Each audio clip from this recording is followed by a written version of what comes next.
Bonjour, bienvenue à l'Infonégo. Aujourd'hui, je m'entretiens avec Patrick Audy, responsable de la négociation de la CEPAC au niveau national. Bonjour Patrick. Bonjour Pierre-Alexandre. Bon, mais je vois qu'on est avec une nouvelle personne à l'écran. Est-ce que tu voudrais nous la présenter, Patrick? Certainement. En fait, François s'est joint à nous. Il va se présenter lui-même, mais c'est pour vous aviser que le confrère Patrick Lefebvre, qui était votre porte-parole à la négociation cette fois-ci, en fait, c'est sa deuxième fois qu'il était votre porte-parole, a accepté d'autres tâches au sein du SFPQ. C'est son choix, c'est un cheminement de carrière qu'il a décidé. Mais je vous rassure, Patrick Lefebvre, là, il est toujours dans le décor de la CEPAC, ne vous en faites pas.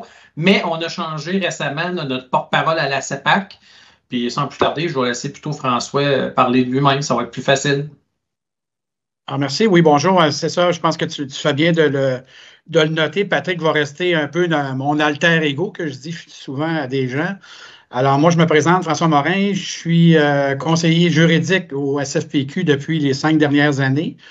Alors, avant ça, évidemment, mes cheveux en témoignent un peu. J'ai travaillé évidemment dans le milieu syndical depuis une trentaine d'années. Alors, j'ai occupé différents postes, conseiller syndical, conseiller juridique, mais notamment la négociation. Donc, c'est un domaine que je connais particulièrement. J'ai à peu près une quarantaine de négociations de faites de conventions collectives à peu près dans tous les secteurs, avec toutes les difficultés que ça peut comporter en lockout, en grève, en moyen de pression, de façon raisonnée ou pas raisonnée. Enfin, on a toujours atteint les objectifs qui étaient fixés par les syndicats à ce moment-là. Donc, je compte bien évidemment faire la même chose avec la CEPAC et le syndicat de la CEPAC et d'atteindre les objectifs qui ont été fixés, notamment en matière salariale, mais également du côté normatif. Bon, ben, super, François. Merci, merci de t'avoir présenté à nous. Je suis certain là, qu'on va pouvoir compter sur tes services. Puis on est content de t'avoir parmi nous. Donc voilà. Mais là, Patrick, là, je me retourne vers toi parce que il y avait un autre sujet là, qu'on voulait aborder là, pendant cette info négocie.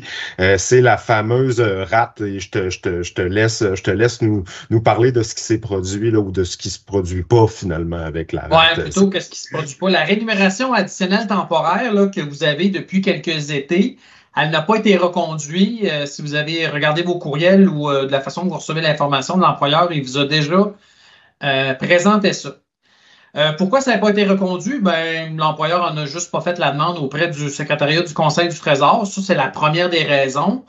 Puis si vous nous posez la question, est-ce que nous, on a mis beaucoup de pression pour la régler? Ben oui, mais ce qu'on voulait régler, c'était pas de ravoir la rémunération additionnelle temporaire. Hein? On veut quelque chose de permanent. On négocie depuis plus qu'une année. Donc, puis nous, on est prêt à parler de salaire depuis l'automne passé, comme vous le savez, dans nos anciennes infonégo, on vous l'a annoncé. Donc, écoutez, c'est à l'employeur de faire cette demande-là auprès du secrétariat du Conseil du Trésor. Nous, on est en l'obtention d'un contrat de travail. C'est une rémunération permanente qu'on va aller chercher et non pas des rémunérations qui sont temporaires, non récurrentes, puis qu'en plus, ils ne vont pas sur le fonds de pension. Puis tout, qu'est-ce que vous savez? Des contraintes d'une rémunération sur forme de prime, là, je mets en parenthèse, que vous connaissez. Donc, nous, l'obtention, c'est un contrat de travail, c'est une entente de principe satisfaisante, puis on veut quelque chose de permanent et non pas des choses qui sont mises là. On ne sait pas si ça revient, on ne sait pas si ça va partir. Alors, c'est pas ça qu'on recherche, c'est quelque chose de permanent. Merci pour les clarifications. Je pense que ça va. Il y a plusieurs membres que ça va intéresser, en fait, comme clarification. Donc, messieurs, je vous remercie d'avoir participé à l'Infonégo, puis je vous souhaite une belle fin de journée. Merci, Alexandre. Merci d'avoir écouté l'Infonégo. Si jamais vous avez des questions, je vous invite à les écrire à l'adresse qui apparaît au bas de l'écran.